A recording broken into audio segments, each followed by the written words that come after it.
Look, staying healthy isn't easy. Watching your diet, hitting the gym, avoiding stress. But a good night's rest helps boost your overall health and wellness. And it couldn't be easier. The new Sleep Number 360 Smart Bed is the only bed that effortlessly adjusts and responds to both of you. The result? You wake up ready for anything. Proven quality sleep is life-changing sleep. And now, the new Queen Sleep Number 360 P5 Smart Bed is only $17.99. Save $600. Only for a limited time. To learn more, go to sleepnumber.com.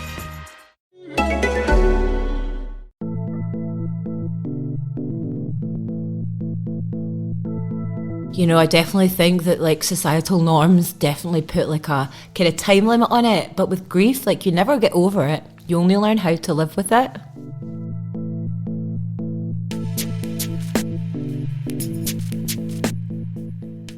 My name is Halina Rafai and this is the A Sonic Hug podcast. Over the coming months and episodes, you will hear the voices of people from different walks of life who deal, experience and battle mental health issues. In this podcast, I spoke to Jenn about grief. She provides the third account in this series and you can still feel the rawness each time it's discussed. Jenn is a beautiful soul. She does an immeasurable amount for the community whilst dealing with an ongoing pain, and this account highlights the extent of how much she has had to deal with in her life already. This is Jenn's story.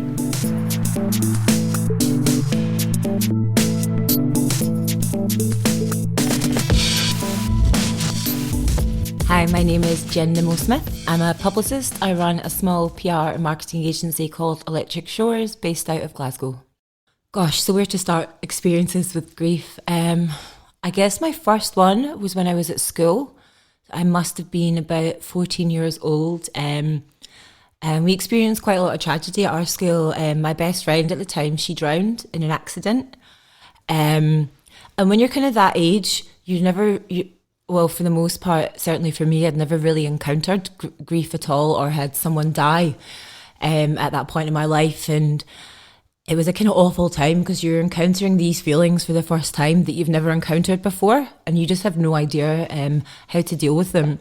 It was really, really weird at the funeral home. So they had her on display and that going, so I remember going to visit her and then just having all these feelings and the feelings of loss. And so what I did is I've always kind of liked to write. So I wrote everything down in a letter and left it on her parents' doorstep. And then we've actually kept in contact every year. So we kind of send cards back and forth. So for me, I think that kind of helped. I think over the years, kind of writing things down and kind of realising my emotions and kind of learning from that certainly helped. And it's a strange thing to say, but a year later, 2 other people in our year died in a car accident. But it's strange because the way that the funeral was, the following year was like we kind of knew what to do. So it was much more a kind of celebration of life. And we were a bit better equipped, if you can be at that age, 15 years old, to kind of deal with those kind of emotions. I guess more in recent years, talking about dealing with grief, my dad passed away 18 months ago. Prior to that, he was my mum's full-time carer. She had a pretty catastrophic stroke about 10 years ago. So that was a whole grieving process that I realised when my mum had her stroke, which I didn't really think about at the time because grief can encompass many, many things, not just the loss of like the physical body. It can be a complete change in someone's character or, their ability to be your mum, which I kind of realised after a kind of few years and that I was grieving, which I hadn't really given that any credence before. So, because I always just thought, well, no, I should count myself as lucky and because they're still here. So I think for me, once I kind of realised that yeah, it's okay to kind of feel like this, it helped a little bit. But with my dad, he was ill for quite a long time. So he was in and out of hospital for about 9 to 10 months. And then when he died, you kind of just go into autopilot mode. So I'm the eldest of 3. My 2 sisters live in Canada. And also, obviously because my mum's not really in a position to be able to deal with certain things. So it was me kind of dealing with at the hospital, me dealing with the hospital appointments, being his advocate, speaking on his behalf, and then arranging the funeral details, really. I think if we talk about in regards to my dad, it's a massive, massive impact on mental health. You know, I think not sleeping, certainly I still don't sleep very well. I can't remember what it's like to get like a full night's sleep. So you're up, you're up kind of during the night. And even though I'm not necessarily, because I don't think about it all the time, so it's not a conscious thing, but there's definitely like an underlying kind of undercurrent with that. I think for me, if I'm honest as well, I was thinking about it a few weeks ago. When my dad was sick, I used to get calls from the hospital in the middle of the night. So I think maybe I'm kind of like quite a shallow sleeper now, because I was kind of used to being woken up and then dashing down to the hospital, because there was quite a few times when they'd be like, well, we don't know if he's going to make it through. So off I'd run down to get an Uber and then run along to the hospital. I think day to day, I think for me, the grieving process never really started until quite a while after. I feel that it's only really been in the last few months that it's kind of hit me, if that makes sense, which has been difficult, because I think like society makes, unless I think they kind of expect you to maybe have got over it or to have dealt with it by a certain time. But like everyone's different. I think certainly affects. There were days when you didn't want to get up, didn't want to do anything. It's really difficult around Father's Day, things like that. But it affects everything in your life, really, I would say. I'm on medication, so I take citalopram daily for that. But that I've been on that for a bit longer than that, so that's kind of been an ongoing thing, which has definitely helped. I've been to the doctors quite a few times trying to get to see a therapist, but I love the NHS, but they're chronically underfunded and the doctors aren't educated, and so in mental health. So I've literally been 3-4 times and then laid it out to them to be quite blatant about, needing help and wanting someone to talk to.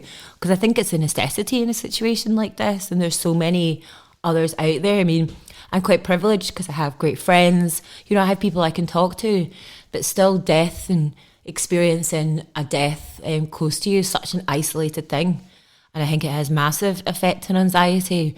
It makes you worry constantly more about the people that you love around you, because there'd been so much that had gone on before. So I think I'd learned a while ago in regards to, I think it maybe all started when I was in my teenage years. So it would definitely took a while for me to, because I think I've suffered kind of on and off and experienced it kind of on and off since my teenage years. So I think that I'd kind of worked it out maybe late teenage years, kind of early 20s. So I count myself as one of the lucky ones. So I'm able to kind of look for the signs. But again, it still makes it super difficult, and sometimes it can be worse, because then you punish yourself for not doing the things and that you should be doing. You should be getting up, you should be going to work, you should be doing this, But I still think, though, that there's just not that help there, and that kind of people need and deserve like around you.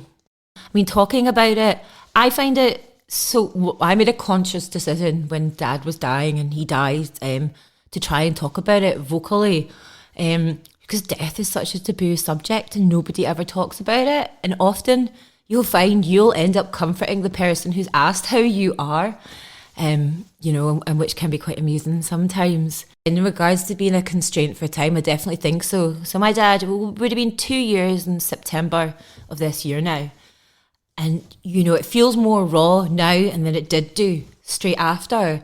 And you kind of feel that you don't really want to bring it up, and maybe you're trying to drag things out, or, I definitely think that like societal norms definitely put like a kind of time limit on it. But with grief, like you never get over it. You only learn how to live with it.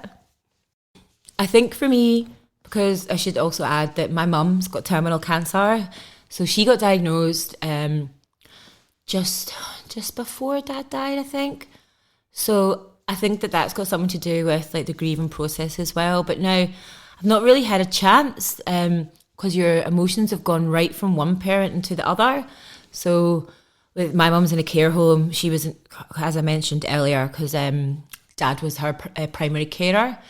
So now it's like doctors, it's the same thing again, so it's really, really tough. So I think that more so now, I think I feel a little bit worse than I would have done before. It's just really tiring and demoralising. Obviously, I know that's trivialising it a bit. It's a bit more than demoralising, but it's just tough. It is really, really tough. I'm one of the lucky ones because I have my own dog, but for many, many years before that, I would dog sit. I'm sure many people have heard of the website Borrow My Doggy. I was one of the first members when it launched in London, and it really it gives me so much joy. Dogs are so good for the soul. Just spending time with them, and they're always after your attention. It's nourishing. It really, really is. Reading books, getting outside, I think, is key, even when you really, really don't want to, because it's so easy just to stay inside because it feels safer, but then that just feeds into the anxiety and the depression and the isolation. Because I think people who are grieving, like I was saying, in terms of people don't really know how to talk to you, but I think you can then isolate yourself even more. So you try and put yourself in situations and that you're not going to be talking to people. So I think going to the library, if you don't have a dog, if you don't like dogs, then maybe you could go and see some other animals. But even just, spending time in Kelvin Grove Park, it's just nice to get in about and around other people, even if you're not participating in the conversation. Just makes it feel a little bit less isolating. Well, so I've been thinking about this for quite a while after my dad died, and I think I've been thinking about starting something, and I was kind of playing with the idea of calling it Death Club. The first rule about Fight Club is you don't talk about Fight Club. And the first rule about Death Club is you should talk about Death Club, which I know is cheesy, but I think it's super true. And I know, again, it's another cheesy line, but people say the only two things certain in life are death and taxes. So why don't we talk about death?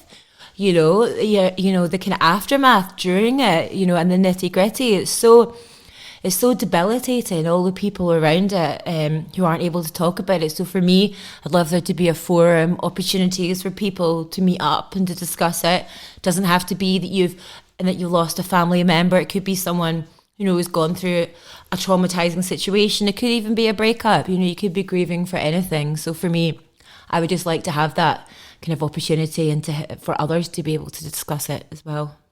I think for me, it's just the acknowledgement that something has happened.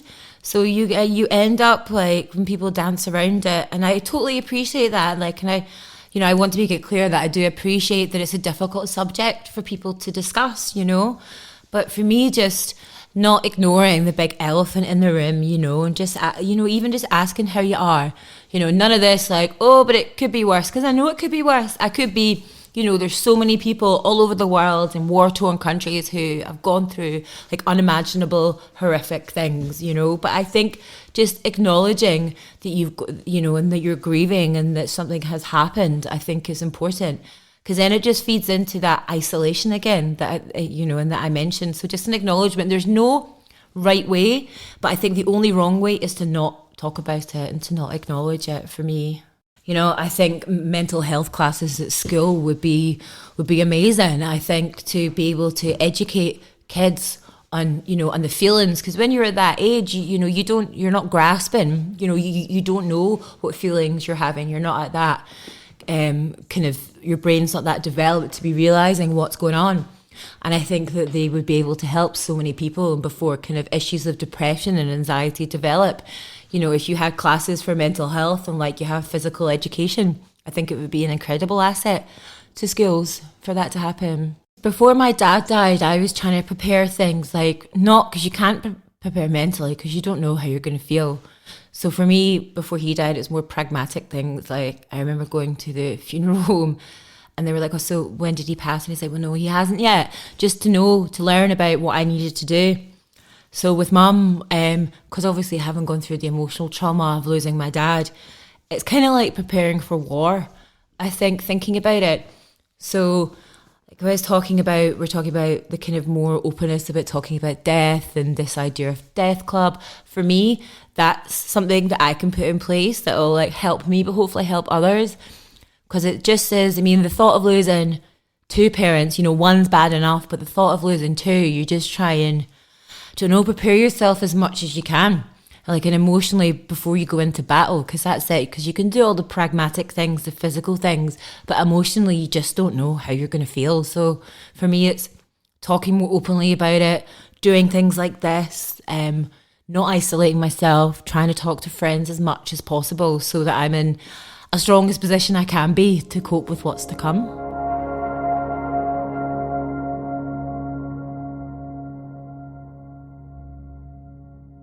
That was Jen's story. I think when you're experiencing or have experienced trauma, grief, or anything particularly tough in life, you sometimes feel as if you are crumbling or you're just holding it together.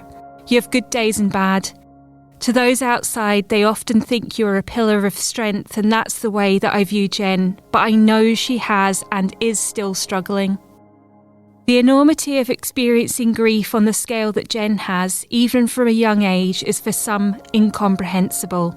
Having lost 3 people in school before the age of 15, and one of those being her best friend, must have been not only painful but completely bewildering. But now, having lost her father and her mother being diagnosed with terminal cancer, it's no wonder that the level of Jenn's anxiety is immeasurable as grief has frequently entered her life. When Jenn speaks about grief being not just the loss of the physical body, this is notable, and the mantle she has had to take up as the eldest child throughout her life, recently in dealing with her dad's death and his affairs, but also caring for her mum's well-being is a massive pressure.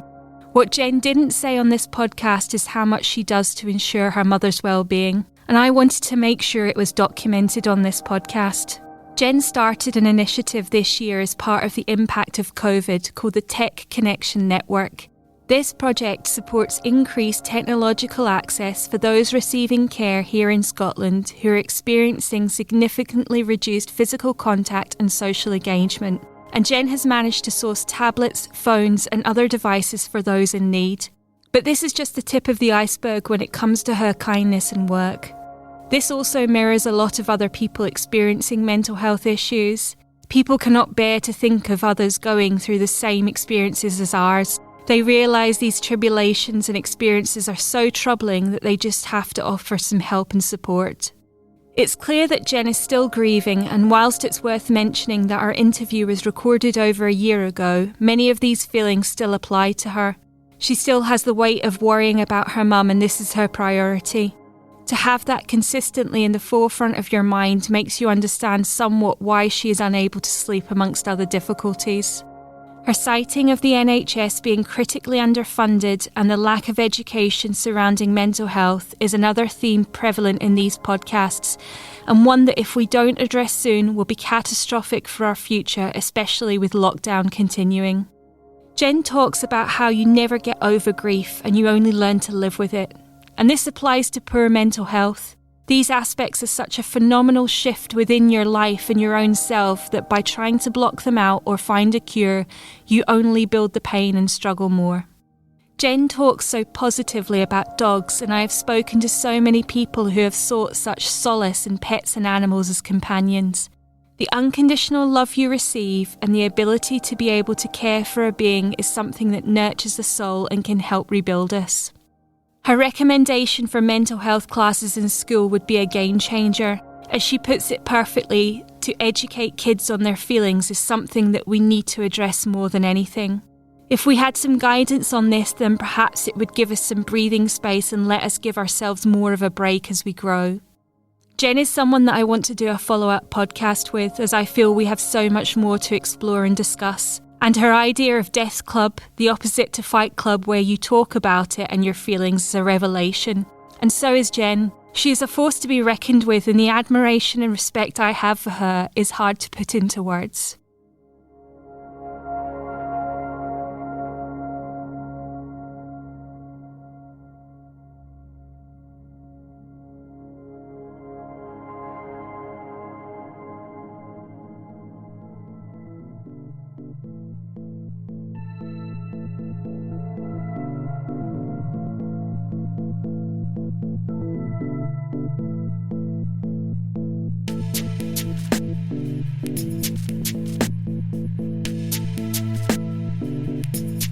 If you have experienced or experiencing anything described in this episode, you will find support information in the text with this podcast. A Sonic Hug podcast is recorded, produced and edited by me, Halina Rafai. We are also part of Scotland's podcasting network, The Big Light. Until next time, deep breaths.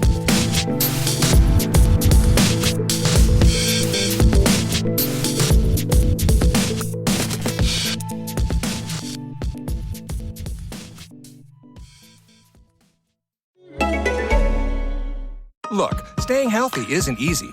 Watching your diet, hitting the gym, avoiding stress. But a good night's rest helps boost your overall health and wellness. And it couldn't be easier. The new Sleep Number 360 Smart Bed is the only bed that effortlessly adjusts and responds to both of you. The result? You wake up ready for anything. Proven quality sleep is life-changing sleep. And now, the new Queen Sleep Number 360 P5 Smart Bed is only $17.99. Save $600. Only for a limited time. To learn more, go to sleepnumber.com.